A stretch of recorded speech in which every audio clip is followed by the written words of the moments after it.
If you've ever heard yourself saying, I keep attracting narcissists because I'm too empathetic, I sure hope you stay with me for a couple minutes. Because what I'm about to show you is the one thing in the narcissism recovery space that most people just won't tell you. And I don't think it's because they're hiding it. I think because many just don't see it. But I'll tell you, once you see it, you can't unsee it. And the good news is that's when the real healing begins and you get away from these people. So the truth is, that's what changed everything for me, both personally and over a decade of working with clients in this exact same dynamic.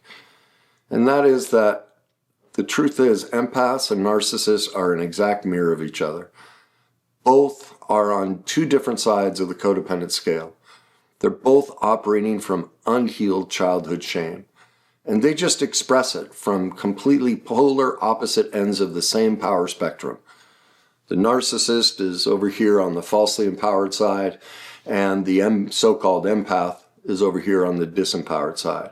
But both are running the exact same shame pattern. Now, before you throw things at me and click away, I hope you hear me out, because this isn't about blaming you or anybody else. My goal is to free you here, just like I got freed myself from this dynamic. I couldn't get away from it till I saw the truth. Because I'm telling you, as long as you believe you're the innocent victim and the narcissist is the only predator, I'm promising you're just going to keep attracting the same person in a different body over and over and over. And no amount of narcissism content on the internet is going to stop that cycle. And the first step we have to get into is truth. So I want to take you back to your childhood, because that's where this mirror gets built on both sides. And what you have to understand about childhood is every child needs two things to survive: attachment with another human being and the ability to pursue their authentic self. They also need attunement, which is emotional connection unfiltered by anything else. Now, the problem is when our perfectly imperfect parents couldn't be attuned and couldn't attached. Instead, unwittingly, through criticism, emotional neglect, volatility, conditional love, fear, being tired, being stressed out, working, divorce, all these different things. In those moments, we discovered as a child, it was unsafe to be authentic. And therefore, we had to drop our authentic selves to keep attachment with them. It was a survival response. That's why you're not to blame, you're not bad, there's nothing defective with you. It was not a choice. It was a brilliant survival strategy. Unfortunately, in that moment, in those many moments, it's not one, it's countless moments through childhood, shame is born. And that's where the split happens. And so a lot of people go, well, why is my brother a narcissist and I'm not? Well, that's because in every family dynamic, every child is going to respond to their parents' perfect imperfections and the induced shame that they have to absorb completely differently. Some go the falsely empowered route, which is a form of codependence. It can get to the extreme form, which is narcissism. And so they become controlling, dominant, always right, walled off. That's typically, there are two things on this side. The falsely empowered codependent and the severe, the narcissist. We're talking about the narcissist in this. Other children, on the other hand, they go in the completely different opposite direction. They go disempowered. This is what I chose. They become the pleaser, the fixer, the one who absorbs everybody's feelings, the one who earns love by being selfless, or, as I learned, by being invisible and not having any needs or wants or putting any expectations on my parents that they had to do anything to take care of me. I was going to do it all for myself. So they were set free from having to be responsible. As my dad said to me before he died, Kenny, of all the kids, you were the easiest. What he didn't realize in what he was saying was, I learned for me to fit into this family system and get through the perfectly imperfect parenting and the shame that was dumped into me, I made a brilliant life decision. I went, oh, I'll make damn sure you never have to parent me. I'll make it easy on you. And that's usually the empath's path. They have, as children, we have no emotional boundaries. So I chose to consume it all. That was my path. If you're a so-called empath, you did it too. But regardless of which way you went, others, I know other people, they did the exact opposite. Doesn't matter. Both are survival personas. Both are built on the exact same shame wound, even the narcissist. So both sides are codependent adaptations to less than perfect parenting and childhood emotional trauma. Neither adaptation is the actual authentic self. So what I want you to hear is, because a lot of people just don't know this about codependence, it's a spectrum. As I said just a second ago, I have to beat this into people because we have this genre where it's the disempowered codependent narcissist. Most teachers don't even know about the falsely empowered codependent. And that's a key to understanding this dynamic, that narcissism is well above the falsely empowered codependent. So many of the narcissism teachers that I watch, they're calling people narcissists when in fact they're falsely empowered codependents. And if you don't know this, I've seen this massive rise in everybody's a narcissist. I'm like, they're not a narcissist. That's a falsely empowered codependent. And so if you don't know about that, you're hamstrung. Now, the true narcissist, but falsely empowered, can do some of this. They manipulate through dominance, control, and rage and superiority. They look very similar. And if you don't know the difference, you could be with somebody who you could have a relationship with. But if you're miscategorizing them, you've missed your shot. Now, on the other side, the empath, they're on the disempowered side. And here's what the other teachers won't tell you. Me, instead of you, I'll make it about me so it feels less shaming.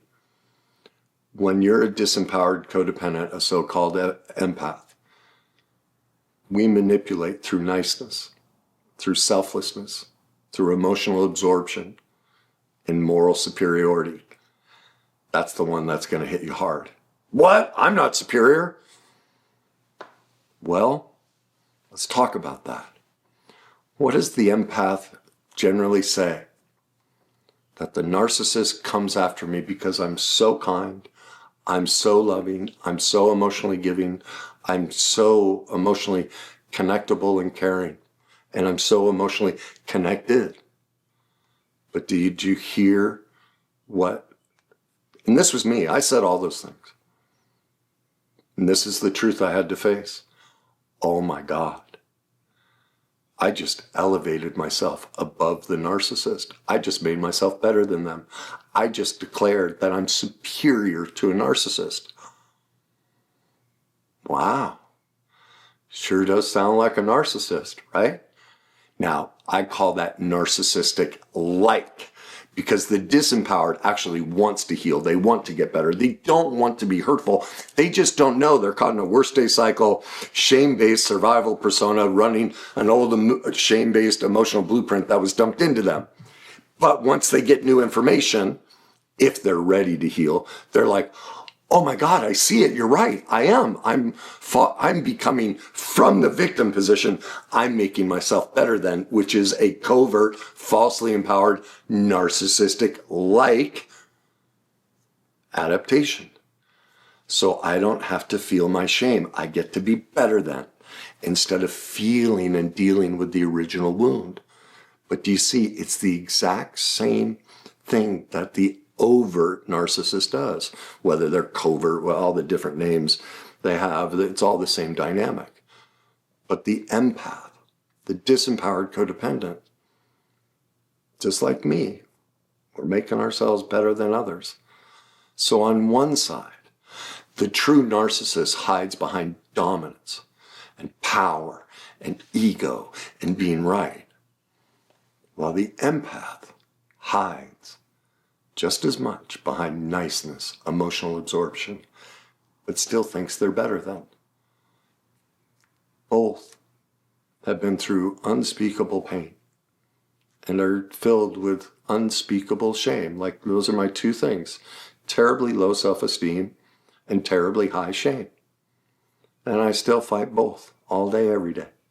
That's what's called being human and limited. Now, I want to show you what helped me blow the identity off this whole empath myth that has been spread across the internet and is misguiding, according to their own studies, 20 to 30% of people. It's keeping them stuck in their own shame and attracting narcissists. And it's when I watched the documentary by Dr. Elaine Aron, the actual creator, the clinical psychologist. This is what gets me, clinical psychologist. See there, did you see that? I just shamed her. My disempowered just went above and made me better than her. See, I do it too. I still do it, but I'm getting better. Do you see? I'm noticing how I just tried to elevate myself above her. At any rate, she's the one who created the entire empath, highly sensitive person genre. And like I said, by her own estimates, 30% of people of the population identifies this way, and they think it's this condition you're born with. Well, I encourage you, go watch her documentary. It's called Sensitive, The Untold Story. And all you have to do is watch 5 minutes. The first 5 minutes.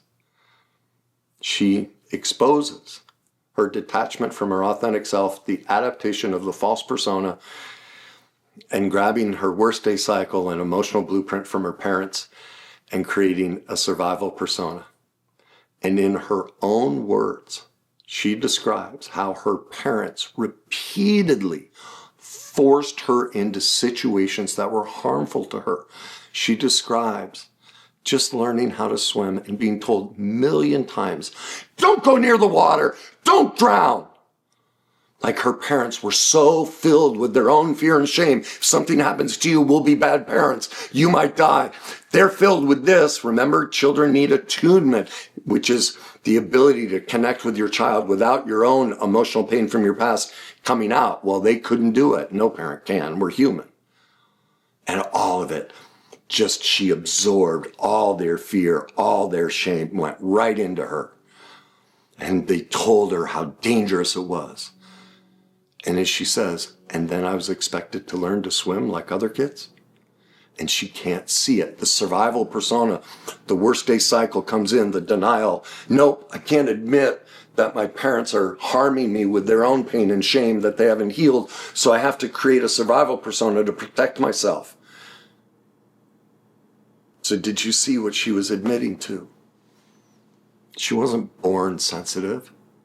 Her sensitivity came from the messaging from her parents, not before. Her parents' repeated fear-laced, disempowering, shame-based demands created her sensitivity. She was not born that way. She was conditioned to be that way. She experienced the exact same attachment, authenticity, trauma bind that creates the worst day cycle in all of us. We've all been through this. Like, nobody's special. Nobody gets out of childhood without a wound. But sadly, because no one had talked about the worst day cycle, and she just did the best she could. She's not trying to harm people. She's trying to help people. And she just missed a little. Well, we all miss a little. I miss a lot. All right? But sadly, instead of facing that trauma and working through it, she was brilliant as a child. Like, she just created a denial-based survival persona that turned her words and their words into an identity. And to help her not feel so powerless, because think of her parents, those words, they're stripping her of her power. And so, but if I create the survival persona of empath, I get my power back. Do you see whichever side, both the disempowered, falsely empowered, or narcissist, it's all a power game. It's all about regaining power, because shame strips us of our inherent value and worth and our authentic power. And so even the disempowered creates a survival persona that gives them false power, but it's covert, it's hidden behind this, I'm always victimized. The narcissist and the falsely empowered, they do the opposite. I'm not even going to admit to anything. I'm better than you, better than I'm right all the time. They won't even go near it. At least on this side, they're in touch with some level of pain. Okay? So again, her intent was not malicious. And neither are the narcissism teachers who don't talk about this, who keep, I think, and I could be wrong, I have to check myself because this might be falsely empowered, but it seems to me they're creating and monopolizing on making everybody professional victims and not helping them uncover and heal their pain. I don't know if that's true. It seems true to me, which is just my truth, doesn't mean I'm right. I'll let you decide. You get to decide what your truth is. But at any rate, by going down this road, I believe she's guiding millions of people away from the truth that could actually heal them. Because if you truly believe your sensitivity is genetic, you're never going to look at the childhood trauma that actually caused it. And you're just going to stay stuck in that worst day cycle. And that worst day cycle consists of trauma, fear, shame, and denial. Now in this video, I don't have time to go through all of it. It's very in-depth of how it shows Elaine Aron and everybody. She's not an empath. She's in the worst day cycle in a survival persona, running her parents' unhealed shame and pain in her emotional blueprint that was placed into her. But if you want to understand it, if you want to dig into this, if you haven't thrown everything at me, watch my 5-part series titled Reclaim Your Authentic Self by Becoming Trauma Informed. You can find it on my Worst Day Cycle playlist. So let's move forward and look at the question that really changes a lot. And that question is, if it's true that the empath's niceness is actually a survival persona built to hide shame, and the narcissism's dominance is also a survival persona built to hide the exact same shame, what happens when either side stops identifying with the persona? What happens when you stop calling yourself an empath and start asking, wait a minute, is this possibly true? Could there have been a childhood wound that I haven't looked at? It is true we have no emotional boundaries as a child. What if I did consume this? I wonder what event happened that made me lose my emotional boundaries and consume shame. How did I absorb it? And what shame have I absorbed that was never mine? And why do I confuse other people's feelings with my own? When you start looking at that and you learn what I'm about to teach you, I'm going to show you how to find it, where your original wound happened. And this will open the door for you and help you stop labeling the narcissist as evil or celebrating your sensitivity as a superpower. But it's going to bring you into truth that both sides are just wounded children, and they're both reenacting the same shame, but just from opposite positions. The narcissist is just stuck in the adapted wounded child, acting from a false empowerment place, and the empath is stuck in the wounded child, acting from the disempowered victim position. Okay? Both are searching for the lost power that shame creates in us. Okay? Now, both, I believe, are desperate for the same thing. Although this is less desperate, or they think they're less desperate. They're not, but they are so detached from the underlying pain that they believe they're less desperate. It's not true, meaning the narcissist. The disempowered or the falsely empowered codependent can touch it. They can feel it. They may not admit to it, but they can feel it. The narcissist almost never feels it. Okay? So, regardless where you are on that spectrum, if you're desperate for the same thing, both of you are looking to be the parent you never had. You both want to be seen. You both want to be safe. So if you are more on this side and you want that solution, the way out are 2 things. The first one is my authentic self cycle, which consists of 4 things to combat the worst day cycle: truth, responsibility, healing, and forgiveness. And truth means admitting my empath identity is a survival persona built on childhood shame. And because of that, I'm going to get into responsibility, which means I am not to blame for my childhood or my understanding of being an empath. And, not but, and now that I have new information, I am responsible for healing it. And step 3 is healing means putting a plan in place to learn how to go back to the origin, the moment I developed that worst day cycle survival persona, emotional blueprint, and ate and consumed all of my caregiver's shame. All the boundary violations, all the moments your parents' fear became your survival persona identity, and I develop and learn the skills and tools to rewrite the emotional blueprint and the emotional definitions and meanings that were placed into me. Now, if you do those 3 steps of the authentic self cycle, the 4th one just happens automatically. Forgiveness. Because from that place, you can see quite clearly your caregivers were not to get you. There are some, very small percentage, but almost all caregivers, parents and teachers and preachers just want the best for us.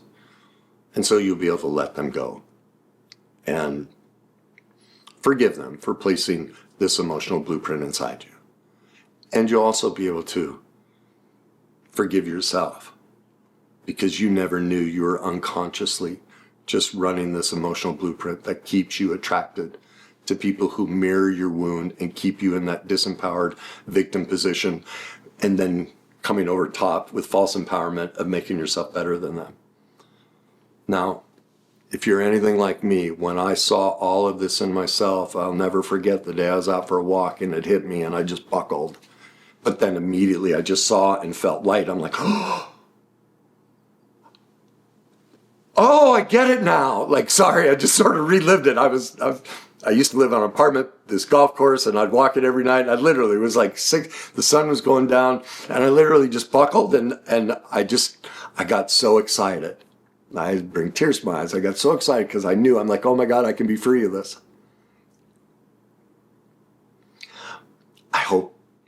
I know some of you just aren't ready to hear this truth, but some of you are. And for those of you that are, I'm not going to leave you in that disempowered victim place. Instead, I'm going to share with you the process that once I saw it, I developed to help me get out of my worst day cycle survivor persona and emotional blueprint. And I now call that my emotional authenticity method. And it consists of 5 steps. Well, it's a huge multi-layered process because there are many dimensions to it. But I'm going to get you started so you can at least experience what life is like without that empath, disempowered codependent running your life. The step 1 is to focus on what you can hear. Just spend 15 to 30 seconds. What we're doing is we're down-regulating your emotional nervous system from the original trauma. We're getting you in touch with metacognition, which is the space between intellect and emotion. It's the highest form of intelligence, and this is where your authentic self lives, free of the pain. Okay? Once you do that, and I always focus on my breath or as much as I can hear around, then I want you to move to step 2 and ask yourself, what am I actually feeling right now? Not simple feelings, but the more depth and precision that you can get, the better. So is it ashamed, exposed, afraid? Like if you're listening, still listening, this is probably hitting you hard. You're probably having big feelings. Get precise about it. Now we're going to reconnect even more somatically, and we're going to ask the next question, which is, where in my body do I feel it? Because we store the original wound in our bodies. All right? The emotional wound. This is the blueprint that runs. Okay? Step 4 is, and this is where you're going to see the truth. You weren't born an empath. You experienced a childhood moment, many moments. And this question is, what's my earliest memory of having this exact same emotional thought and emotional feeling in my body? I promise you, this feeling is older than this video. And now for some of you may not remember a specific event. You don't have to. Just like my client earlier this week, we were tracing all of this back, and she's like, I was 3. I don't know what happened. I just know ever since I was 3 years old, I felt invisible. It'll be the same for you too. That's the day your worst day cycle, survival persona, emotional blueprint, empath label was built and born. And now I'm going to show you who you were before any of that, your true authentic self. You don't have to be this person anymore. And that question is, who would I be If I never had this thought or feeling ever again, if it was wiped off the earth and this sense of being invisible and feeling it in my heart weren't even possible as a human, what would be left over? Do you see it? Light, free, confident, safe, empowered. You could have boundaries with people. You could say no. All the things you can't do from here. You're right there. Now, the next step of being able to live from that, like I said, that's too involved. I can't. To walk you through the whole process would be, I don't know, maybe 100-hour video. It's 9 million words of content. So can't quite get you there. But at least now you can see for the first time in your life who your authentic self is without everybody else's pain inside of you. And that's where you want to learn to live from. Now I know all of this is hard to hear. Like I said, it was hard to hear for me.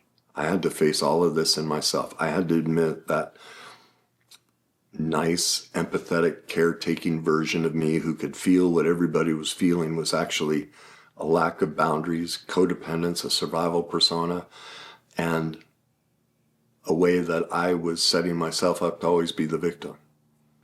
So the day I recognized what it really was and stopped calling it what it wasn't, and accepted that it was induced shame from perfectly imperfect caregivers that created a shame-based worst day cycle, survival persona, emotional blueprint, that was the day I actually started to heal and I could protect myself. And they were no longer, well, every once in a while narcissists come at me, but I can see them a mile away now because I'm not here. And so I just don't play with them. They're not fun. So I was able to break myself of that pattern. So if you're still here, if you're feeling like, yeah, this finally explained the dynamic you've been stuck in and you want to learn more, well then go over and check out my other video, Why Being an Empath Isn't Good. It goes deeper into this codependence aspect behind the empath identity. Now, if you want to learn the difference, remember I said earlier, the narcissist and the falsely empowered codependent, that's key because I'm telling you, most of you are calling someone a narcissist and they're actually a falsely empowered codependent. I'm about to get falsely empowered and speak from my disempowered. Maybe I'll just keep that to myself. It will really help you, okay? Because most people are mislabeling somebody as a narcissist, all right? If you want to learn about that, check out my video, Are They a Codependent or a Narcissist? And I make it clear so that will help you. It gives you the difference between the two. Now, if you want to start working on healing and digging into that, then you can check out my video, 7 Steps for Healing from Narcissistic Abuse. It walks you through many aspects of the recovery process.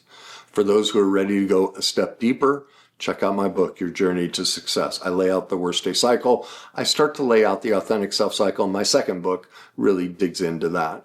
But you can at least get your feet wet and start to get into reality that you're not an empath. You're just somebody who's struggling with shame. Okay? Now, I know this video has been tough because for many of you and hard to hear. And so I want to make this critically clear. You are not to blame and you are not broken. There is nothing wrong with you. You are not bad and you haven't done anything wrong. From the moment you were born, you've been doing the best you could with the information you had at the time. But now, after this video, you know more, which means if you want to make the choice, you can equip yourself with more skills and tools to do more. So I just want you to know you were programmed. That's all. It's just a program. And I walked you through a couple of steps that stop the program. You just have to learn the rest of the steps because programs can be rewritten. So I hope this helped you. I hope you can see the way out and that you can be free from this. And if it did, I'll see you in the next video.